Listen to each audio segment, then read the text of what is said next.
Hi ಎಲ್ಲರಿಗೂ ನಮಸ್ಕಾರ. Welcome to my channel ವಿಶಿಷ್ಟ ಭೋಜನ.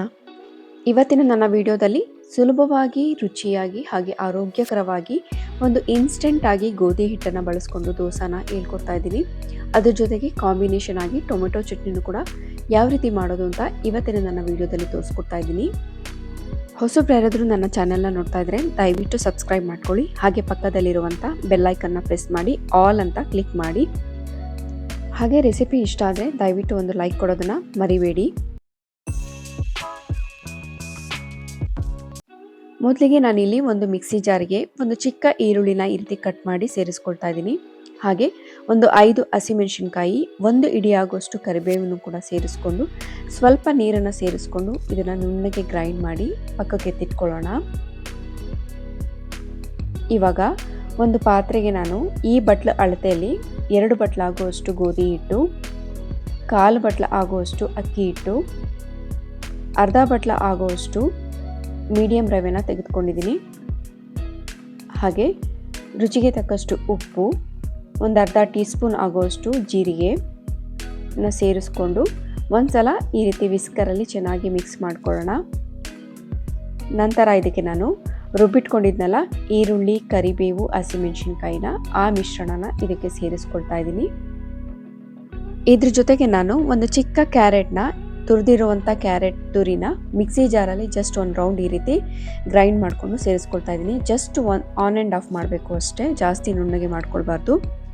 ಈ ರೀತಿ ಮಾಡಿಕೊಂಡು ಸೇರಿಸ್ಕೊಳ್ಳೋದ್ರಿಂದ ಚೆನ್ನಾಗಿ ಹಿಟ್ಟಿಗೆ ಹೊಂದ್ಕೊಳ್ಳುತ್ತೆ ಅನ್ನೋದಕ್ಕೋಸ್ಕರ ಈ ರೀತಿ ತುರಿದಿಟ್ಕೊಂಡು ಗ್ರೈಂಡ್ ಮಾಡಿಕೊಂಡು ಸೇರಿಸ್ಕೊಳ್ತಾ ಇದ್ದೀನಿ.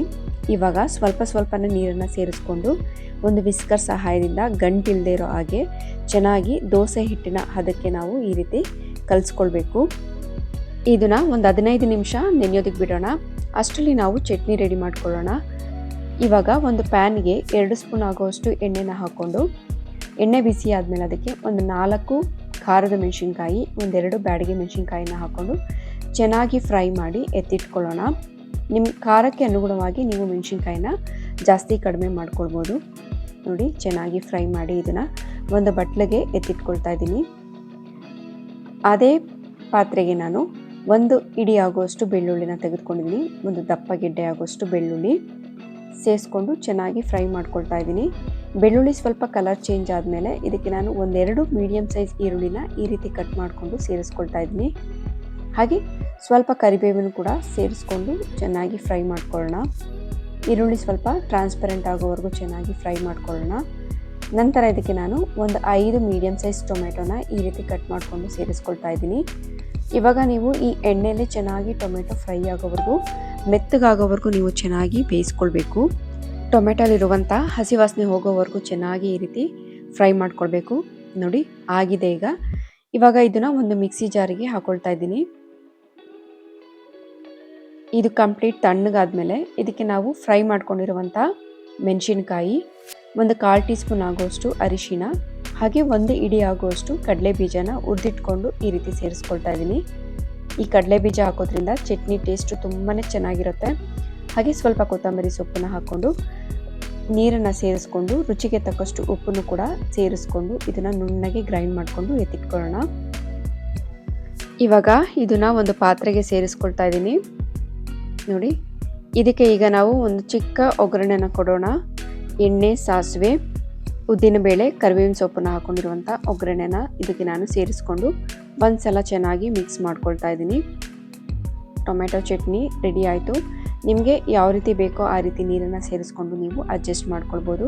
ನಿಮಗೆ ಸ್ವಲ್ಪ ಗಟ್ಟಿ ಅನ್ನಿಸ್ತಿದೆ, ಹಾಗಾಗಿ ಸ್ವಲ್ಪ ನೀರನ್ನು ಸೇರಿಸ್ಕೊಳ್ತಾ ಇದ್ದೀನಿ. ಈ ರೀತಿ ಸೇರಿಸ್ಕೊಂಡು ಮಿಕ್ಸ್ ಮಾಡಿಕೊಂಡ್ರೆ ಟೊಮೆಟೊ ಚಟ್ನಿ ರೆಡಿ ಆಯಿತು. ಈ ದೋಸೆಗೆ ಈ ಟೊಮೆಟೊ ಚಟ್ನಿ ತುಂಬಾ ಚೆನ್ನಾಗಿರುತ್ತೆ ಕಾಂಬಿನೇಷನು. ಖಂಡಿತ ಒಂದ್ಸಲ ಈ ರೆಸಿಪಿನ ಟ್ರೈ ಮಾಡಿ. ಇವಾಗ ದೋಸೆ ಹೆಂಚನ್ನು ಬಿಸಿ ಇಟ್ಟು ಅದಕ್ಕೆ 1-2 ಟೀ ಸ್ಪೂನ್ ಆಗುವಷ್ಟು ಎಣ್ಣೆನ ಹಾಕ್ಕೊಳ್ತಾ ಇದ್ದೀನಿ. ಈಗ ದೋಸೆನ ನಿಧಾನಕ್ಕೆ ಈ ರೀತಿ ಬಿಟ್ಟು ಹರಡ್ಕೊಂಡು ನೀಟಾಗಿ 2 ಕಡೆ ಚೆನ್ನಾಗಿ ಬೇಯಿಸ್ಕೊಳ್ಳೋಣ.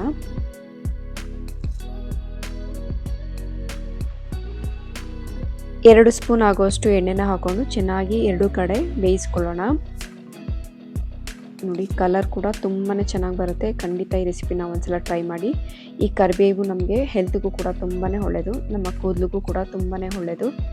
ಹಾಗಾಗಿ ಈ ಆರೋಗ್ಯಕರವಾದಂಥ ರೆಸಿಪಿನ, ಇನ್ಸ್ಟ್ಯಾಂಟ್ ದೋಸೆ ರೆಸಿಪಿನ ಖಂಡಿತ ಒಂದ್ಸಲ ಟ್ರೈ ಮಾಡಿ.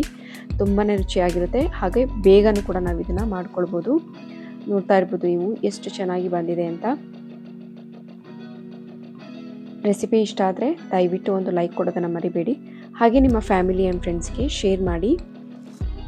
ಮತ್ತಷ್ಟು ಒಳ್ಳೊಳ್ಳೆ ರೆಸಿಪಿಗಾಗಿ ವಿಶಿಷ್ಟ ಭೋಜನ ಚಾನಲನ್ನು ದಯವಿಟ್ಟು ಸಬ್ಸ್ಕ್ರೈಬ್ ಮಾಡ್ಕೊಳ್ಳಿ. ಮತ್ತೆ ಸಿಗೋಣ ಒಂದೊಳ್ಳೆ ರೆಸಿಪಿಯೊಂದಿಗೆ. Thank you.